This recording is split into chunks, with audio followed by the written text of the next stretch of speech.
Hello and welcome back to part 2 of Love is in the Rave. Yes, Love is in the air. Part 2 of Love at the Rave. So we're going to just jump straight back in. Yeah, I mean, there's loads of nights where you've met people and thought, this is the one. I've had that too. Yeah. Funny story that someone else, one of our friends, told me about recently was how she went to secret garden party and she fell in love with this guy and she had the most amazing night with him and they were getting on it, they were really fucked and she was like kissing him all night and they had this magical journey throughout the festival and in her eyes she had love hearts and she thought she was in love. And then the morning came up and she was like, oh, we should go to bed. And he was like, oh, no, actually, I've got to do my litter picking. I'm a litter picker.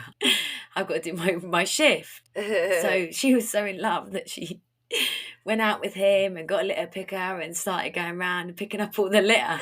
And then she said she had... Romantic. She had this, the drugs started to wear off and she was like looking around and she was litter picking. And she looked round at the guy and had this reality check. Because the fucking arsehole's got her to fucking litter pick with him.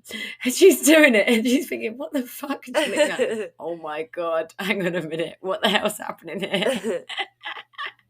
She'd been litter picking for about 3 hours. She didn't even have to do it. She wasn't working there. That's funny. And they didn't get married, I'm guessing. They didn't get married, no. I think the cold daylight showed her exactly who he was and it wasn't a pretty sight. Oh yeah, the litter picking's going to give you the icking. Oh, actually, about the ick. Oh my God, I got a really funny story to tell you. So years ago, I was seeing this guy. He was full on. And I'd taken out my raving mates. This is obviously when I was single. They weren't really gelling, like my friends and him weren't really gelling that much. But I quite liked him, but I didn't quite fancy him. But he fancied me, and I think I was just flattered. Okay. Anyway, I took him out with us to a rave, and then he was already too much. The rave, he was too much. When he got on it, it was just too much. But anyway, I'm stuck with him, and we're going back to somebody's house, and we're walking down the road, and he was thirsty. Now, he was thirsty for me, but he was thirsty for moisture. And there was no shops to be seen, and it was a long walk, and the sun had come up. And so for a laugh, I say in them funny speechy things again, Okay. he started licking the condensation off the windows of the cars. Okay. And when I saw that, I just thought, get this guy away from me. He's embarrassing me. He's disgusting. And now he's licking the fucking car windows. I need some space. I need to get this guy away from me as quickly as I possibly can. And literally, I have never had the ick worse in my life. Yeah, it happens. Ick happens. Yeah. It is quite hard to come back from the ick. I don't think you can. No. I think once you've got the ick. I mean, do you think that everyone listening will know what the ick is? Because I've had conversations with people and they're like, what do you mean the ick? And I'm like, what? If you know, you know. But if you don't know, like, what? No, everyone knows what the ick is, Lara, surely. No, seriously. I've had conversations and they're like, what do you mean? So I'm just trying to think, like, how would you even, like, describe it? Yeah, if you're talking to your nan, maybe. But come on, anybody... No! I'm not talking to my nan about the ick, actually. Funnily enough. Apart from anything, she's dead, bless her. But I'm definitely not going to her grave and talking to her about that. But oh, bless her. No. But I'm serious, like regular, normal people. So I'm just trying to think, like, how would you describe it? Okay, so the ick is when you're into somebody and then something happens and then it really puts you off them. So, but it's like a physical reaction, right? Yeah, almost. like remember when our friend was kissing the barman at my party, and everyone came back to our house, and then he came back with us, but she'd already got the ick from him, and then he was just hovering around the party, and he was doing magic tricks of cards, like creeping her out even more, and she was like every room that she kept leaving every room he came into. He should have got the hint. He should have gone home. Yeah. But she massively had the ick. But in the club, she was all over him. him, she was snogging him, I can totally imagine why he thought he was in there. Yeah. But something happened, and I think she got a bit more sober, and then she got the ick from him, and then that was it. She couldn't be around him, but bless him, he didn't realise, and he was trying to make friends by doing magic tricks, which was giving her the ick even more. Yeah, that's icky. That's icky, sticky. No, totally. I mean, I've had it many times that I've got to a certain stage with someone, and then I'm like, oh shit, like I'm icking out hard here. Like it just. Do you remember Mort? That was more. I was thinking, was that Mort? That was Mort. We said she was mortified. His name was Mort. And then he was, we were like, oh my God, you're mortified. And that made, obviously that killed us for the whole night. It was so fucking funny. Oh, that's hilarious. I'm just thinking about, oh my God, some of the people that, I've like met out or had dates with, or that, that just had crushes on, and then I've got the ick. Do you remember Postboy? Oh my God, yes. So back to like what the days of what we were talking about the other day, when we used to always go to the Red Lion after work on Carnaby Street in London. We'd always go to the Red Lion, and I used to work around the corner. I had a crush on the guy that worked in the post room, and I invited him to come to the pub after work one day, and I was like, this is it. I'm going to make my move. Finally got him outside of the post room, like anything could happen. And it was quite cringe because he was like with his mates and we were with our friends, and then it was like we all met their friends, and it was just a bit like awkward anyway. Yes, but then like after the drinks started flowing and we were in the pub, we were sat chatting and probably flirting a bit. But I think like I started to realise that we were from different worlds. He definitely couldn't open a bottle with a lighter. He would have scored so low on that man list. Yeah, or roll a joint for sure. No way, no. But he would be really good at sticking stamps to the... Oh, stamp collecting, he had that on lock. He's really good at stamp collecting. That might be on someone's man list. That might be on someone's man list, but not mine. And licking envelopes. Oh, yeah. Oh, sexy. Yeah, but the thing that killed it, I remember, was when do you remember this? He said to me, you know, you can kiss me if you want. And with that, you literally went, yeah, I don't know why it was such a big deal. I think it was because I was thinking, I don't think I want to kiss this guy anymore. But he was thinking like, because he was basically saying like, my friends are here, your friends are here, but just so you know, like, it's okay, you can kiss me. And I was just like, I know, and I don't want to. Absolutely not. No, thank you. Goodbye. Yeah. Oh my God, that's funny. Do you remember our other friend that we were with who had a crush exactly the same time on the printer boy? Yes, I do. I was like, oh my God, post boy and printer boy. And it was just like, what the fuck? We're such still. It was quite fun to have a work crush. That's what I was saying. I think when you're at work, you just want to fancy someone if you're single. It's entertaining. It is. And I remember our friend used to say, I'll be magenta with you. Oh my God, because he was the printer boy, and she made up. We had made so many puns, but yeah. Why did we make it into a weird song though? I remember we would always be like, "I'll be magenta with you." We thought it was so funny. It was funny. I don't think anything ever happened between them. No, I don't think that. I think that one fizzled out as well. Ink went dry. Yeah. Do you remember when you and I were in Sri Lanka together, and there was those two guys, and we saw them looking at us, and they came over, and they were like Chad and Paul from Australia. And they're just never going to be our types anyway. And they came and said, can we sit with you girls? And we were like, yeah, fine. So it was quite late, and they sat down next to us, and they were really drunk. Typically, you got the good-looking one, I got the minging one. And even though... What? Oh my God, you used to steal my men all the time. Yeah, but it started off with them fancying you, and then I had to put in the graft and fucking turn their head. But they... I had the worst one anyway, as always. And he was so boring. He kept asking me this. He was so drunk. He kept asking me the same question over and over and over again. It was really, really fucking dry. I hate that. And I turned to you, and I've never been discreet. And I turned to you, and I mouthed, "He's boring." And then The guy who you were talking to, who was his mate, saw that. Yes. And they like jumped up and was like, we're going. And then the guy, my Bert was like, what? No, sit down. And then he was like, no, I'm going. And the guy was like, he's joking. Sit down. What's the problem? Because bloody idiot next to me thought he was in there with me, even though he had asked me the same question 1,000 times. And the guy literally got up and left, and like really abruptly left. He was he was fuming, wasn't he? It was the most awkward thing I've ever seen. It was actually really, once we realised what happened, because at first we were like, what? And then I realised, oh, he actually saw my mouth say, he's boring. I was cringing. So I knew exactly what had happened. I was just pretending to be oblivious about what was going on. But I knew straight away. I was like, this is the most cringeworthy thing ever. It was so funny. And then we were left with the Burke. And then we were like, oh, you should go with your mate. Yeah. We're going to go now. You should go follow your friend. Yeah, bless him, but no.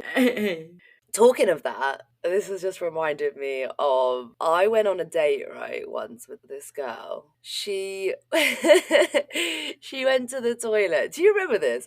She went to the toilet and I sent a text saying, I can't remember, it was so long ago, I can't remember exactly what it was, but I basically said the same shit, like, it's a bit kind of dry, to be honest. You know how, like, if we knew one of us was on a date, right? Yeah. We had our little code, right? Do you remember? Yeah. Should we tell everyone what the code was? Yeah. People must have their own codes to their mates for Tinder, but I think ours was actually pretty genius. Yeah, well, it was any time we were going on a date, we just needed to do one thing, and that would be to send an emoji. And because otherwise it's a bit bait if you get your phone out and write, yeah, he's really fit, or something like that. You don't want him to see that or her to see that. So what you'd do is you'd say, if it was going well and you really liked them, you do the flame, you do a picture of the fire. If you weren't sure, you're not sure yet, you might like them. You put the water drop for water, obviously. And then if you weren't feeling it, you put an ice cube. But what used to make me laugh was our mate used to always get them mixed up. And she'd be like, burning is burning. What's burning? Nothing should be burning on a date. Yeah, it's burning. Yeah, I'm like, is that good or bad? Is it burning, like the house is on fire, like it's going down? Or is it like your fanny's on fire? Yeah. But anyway, this time she'd gone to the toilet, so I had a chance to be more on my phone, and I literally wrote, I think it was I think I was sending it to one person specifically, or certainly trying to, and I sent it to her while she was in the toilet. Do you remember this? Oh, it was literally like, yeah, it's going okay, but she's a bit dry. And I sent it something like that, and I sent it to her. Oh, Lord. And oh my God, the feeling of, I think I'd actually rather have flu for about 2 weeks than actually have the feeling of what it feels like when something like that happens, because it's like you've been punched in the stomach, your heart, you start sweating, your heart starts pounding, and you're like, I need to run. Yeah. Well, it's literally fight or flight in your body. You think, I'm fucked here. But I thought, it's whatever it would have been, 2000 and I have no idea, 14, maybe like 14, 15, I don't know, something like that. I thought, everyone's got a fucking code on their phone, haven't they? But I thought, let me just check. Picked up her phone, it unlocked, she didn't have a fucking code. Oh, well done. So I managed to delete, this was when it was text messages. So it was quite a while ago. Maybe it was even less. Maybe it was even, I don't even remember the scale of like how technology has developed and what years shit happened, but it was a text message. So I was actually able to delete the message before she got there. And literally the second that I put her phone on the table, the light was still on the screen. Ugh. She came round the corner. Ugh. I was trembling, and I just remember feeling so like, she was like, are you okay? I was like, yeah, I'm fine. The light was on, but I was like, hopefully she'll just think like I checked the time or something. You nudged it or something, or like she got something come through, whatever. But I mean, the chances of her not having a code on her phone, I remember thinking, was absolutely like, nobody I knew didn't have a code.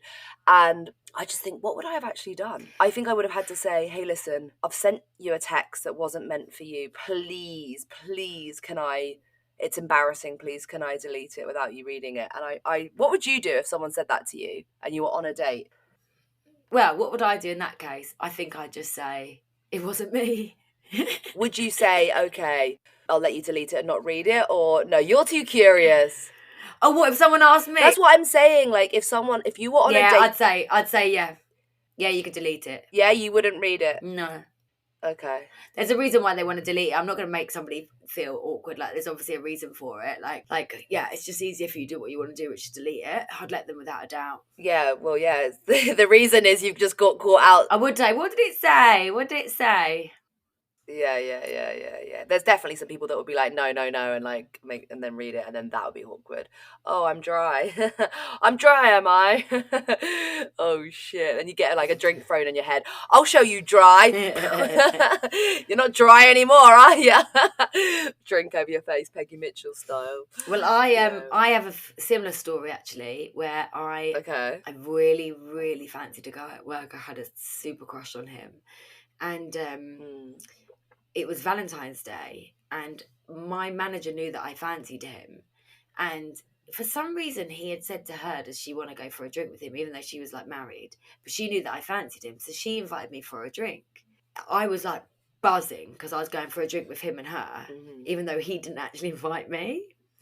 So anyway, I was so excited that I wrote out this text, and I was like, oh my god, I'm going for a drink with and I went to go and send it to the girls. No.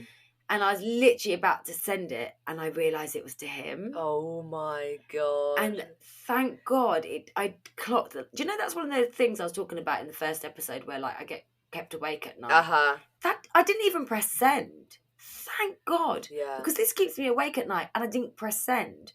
What that would have done to me if I pressed send, because he didn't actually invite me on the night. He didn't invite me for drinks. He got forced with me. To be honest, he was a fucking idiot. I think he was just trying to head fuck me anyway by inviting the manager he knew would invite me. I don't know what he was up to. But he played with my head. The message that I had written out was the cringiest thing I've ever written in my life. For it to go to him would have probably ended my life, I think. So horrendous. Oh my thank God. I honestly regularly think, thank God that message didn't get sent, because it would have been horrendous. I'm sure so many people listening have similar stories. Yeah. I remember when our friend was in, when we were at uni in Manchester, and a friend of a friend was coming up to Manchester for a night out, and he had seen our mate in the pub in London beforehand, and she had said when she was drunk, oh, when you come up to Manchester, message me and we'll go out. And we didn't really know him that well. Anyway, so he goes up to Manchester and he messaged her and said, hey, I'm in Manchester. Can we meet up and go out? And she went to send me a message. She accidentally sent it to him, but the message was, hey, and then his name. Oh my God, he's actually messaged me. He's in Manchester. Please, will you come out with me? Because I don't want to be left with him on my own. And his name was a name, and she had changed it to something funny so that it sounded like a vegetable rather than his actual name. And she was calling him that, and she was like, please, can you come out with me? I don't want to be left on my own with him. I've got to bloody take him out now. And she sent it to him by accident. Oh my God. I did go out that night. It was a really good night. Bless it. We felt really bad afterwards. Well, she felt bad afterwards. But he messaged back going, oh, okay, don't worry about it. It was just because if you were going out, then I'd like to see you. Oh, yeah. My heart. So I got the message like, oh my God, I just sent this to this is so awkward. And I was like, oh my God. And anyway, we went out with him. We had a really good night. She apologised for the message. Oh, that is the worst. That is so bad. Do you know a funny story? This is really funny. I remember after a night out once, we all went back to our mate's house, and our friend had a massive crush on this guy, and our friend, gay guy, came back from the rave, and we were all at the afters, and he went to go to bed, and he went to go. I don't even know what you're going to say, and I'm laughing because you're laughing. It's so funny. So he went to have a Facebook stalk of the guy that he fancied, who had seen that out that night, and then he fell asleep. And then hours later, he woke up, and rather than searching the name of the person that he fancied, he had actually put the name in his status. As his status? On his status on Facebook. Oh my God. So he posted the guy's name as his status on Facebook, and then fallen asleep. woken up hours later God. and was like, oh my God, guys, you'll never believe what I've just done. The guy that I fancy, I put his name on my status. Wow. Yeah, so everyone knew that he fancied him. It's funny, isn't it? Jason status. Jace and status. Jason status. Oh shit. That's jokes. But there must be people that go out literally to get laid. There are. I wouldn't say the rave's the best places to go for that, but there are people because we've met them. Yeah. Particularly guys. Yeah, no, for sure. Like it that is a thing. I'm much more like sunglasses on, don't talk to me. Like if I'm in the zone and I'm listening to the tunes, unless I'm with someone and then we might be snogging it up. But most of the time, I just want to be connecting with the music. And my mates. I'm having too much of a good time with my mates to be on the pool at a rave. Yeah. No, people go on the prowl though. Like it's so, but you can smell it a mile off. I really don't like it, the feeling of it. I mean, talking about getting the ick, it's like, oh, you're hungry and it's making me feel a little bit sick. It used to happen a lot when I was in Guatemala at parties. I remember this one time specifically, just like this one night, like several different guys came up to me and I was just like, hi. I was just like, it's so connected to the music and having a good time and just didn't want anyone in like within any kind of close proximity to me. I just was in my fucking zone, having it up to like really like just like beautiful techno, like, you know, I was having like a whole love affair with that. And then this guy just kept being like, hey, ¿tienes Facebook? Not even like ¿tienes Facebook in Spanish, sorry, is like, do you have Facebook? And it's like, I just remember thinking, you just literally went from, hey, to, do you have Facebook? Like, there was no, like, but I knew he was, like, obviously been dancing near me, you know, they edged talking about, like, people, like, you know, like that guy last night wanting to get my number, he was kind of you know they're in the field, they're in the space and they're edging closer and closer and you're thinking, this guy's gonna try and talk to me, oh no, and like he was edging closer and then it was like, hey, like over the music, like, do you have Facebook? It's like, is that a chat up line? Like, what even is that?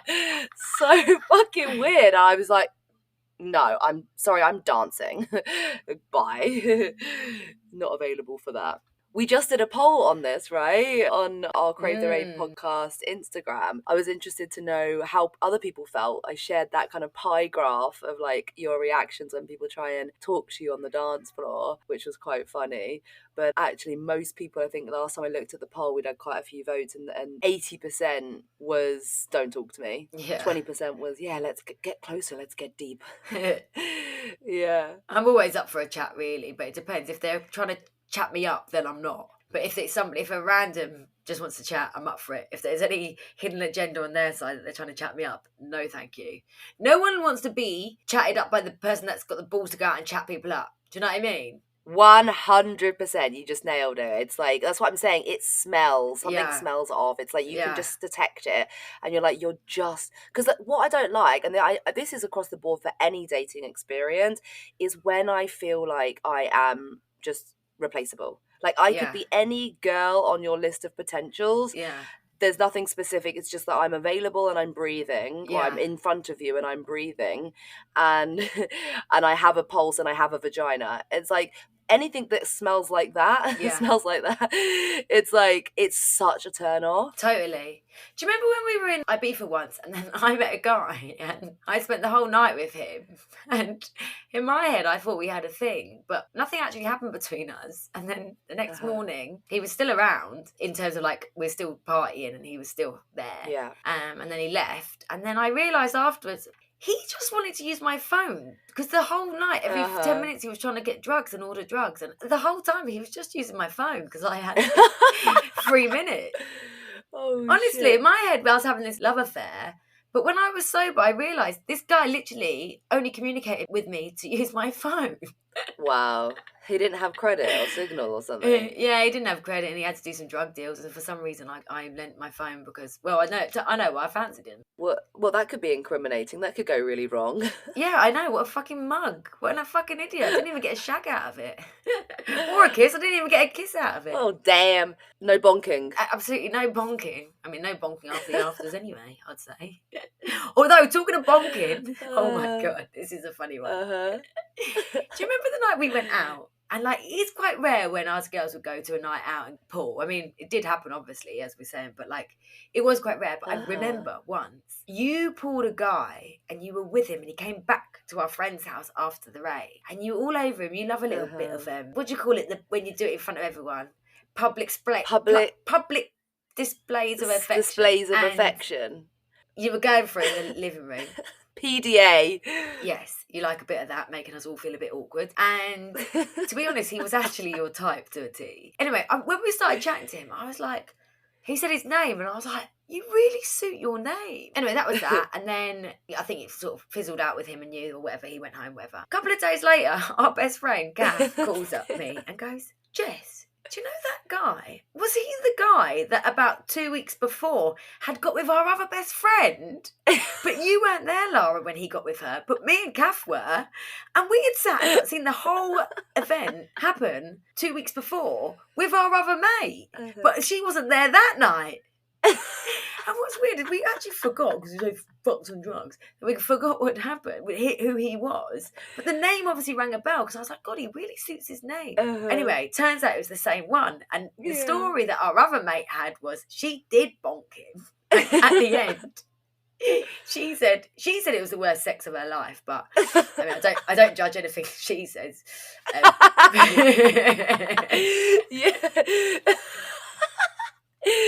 I mean, he was a good kisser, but he was honestly not a good guy. Yeah, but she said to him, thanks for having me. Weird fucking thing to say after having sex anyway. And he said, no, thank you for having me. Yeah, but it was at his house, right? Yeah, when she went back with him, yeah.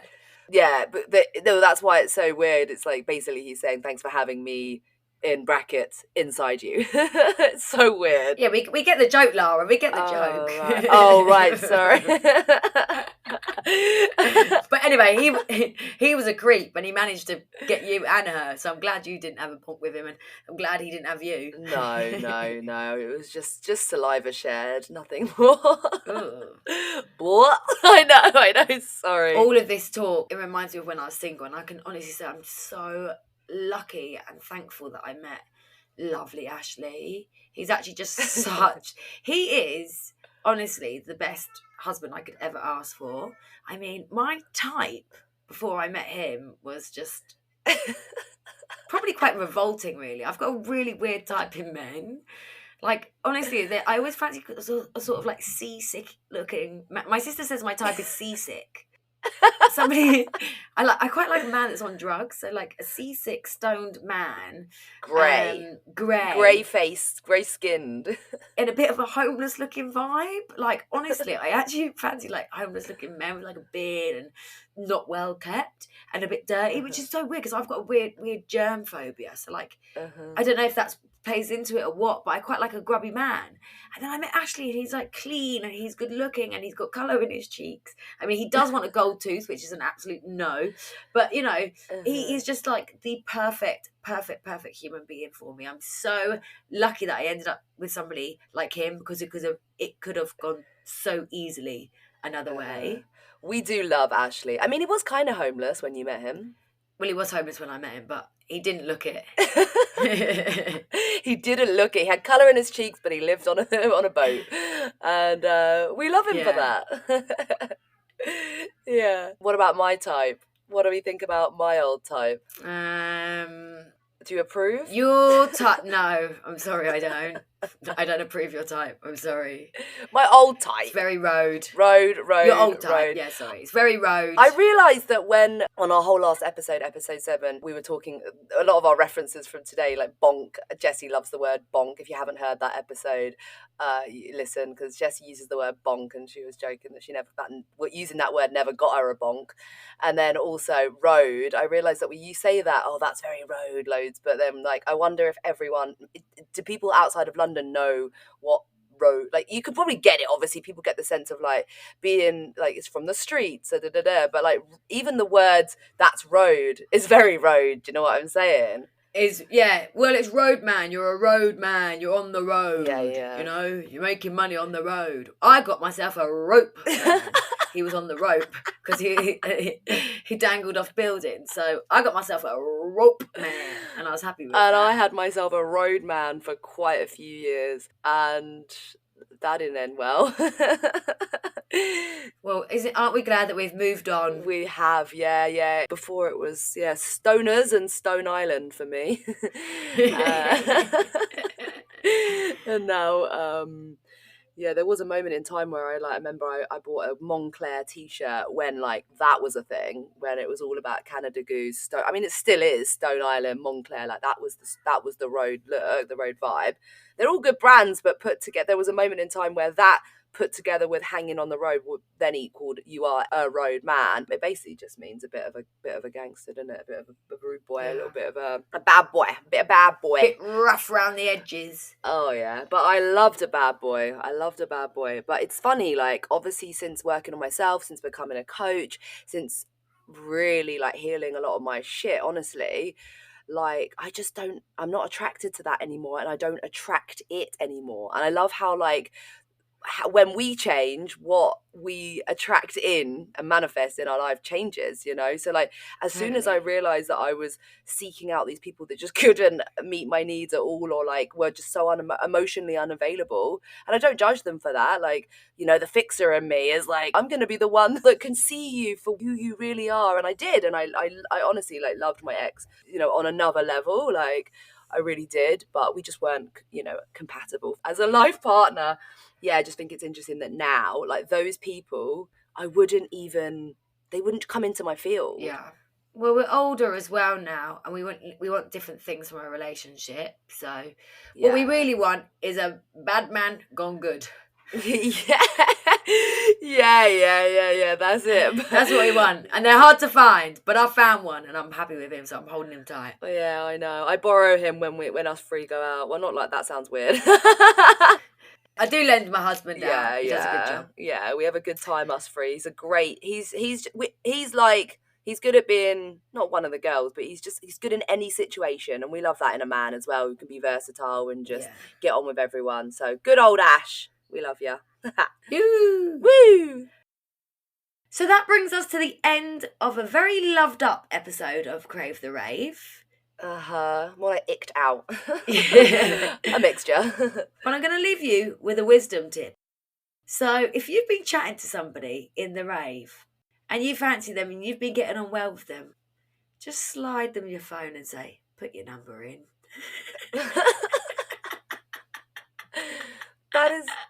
I'm not sure that is a wisdom tip. I think that's just human interaction. I thought it was a bit smooth. But I mean, what do I know? Okay, let me give you a better one.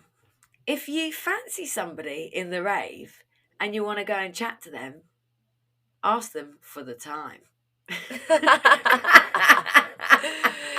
Or a lighter. That's a good one. Or a lighter. I tell you what, here's a tip. Carry a lighter with you. Even if you don't smoke. Because most relationships must start in the smoking area. I mean, that's where me and Ashley met.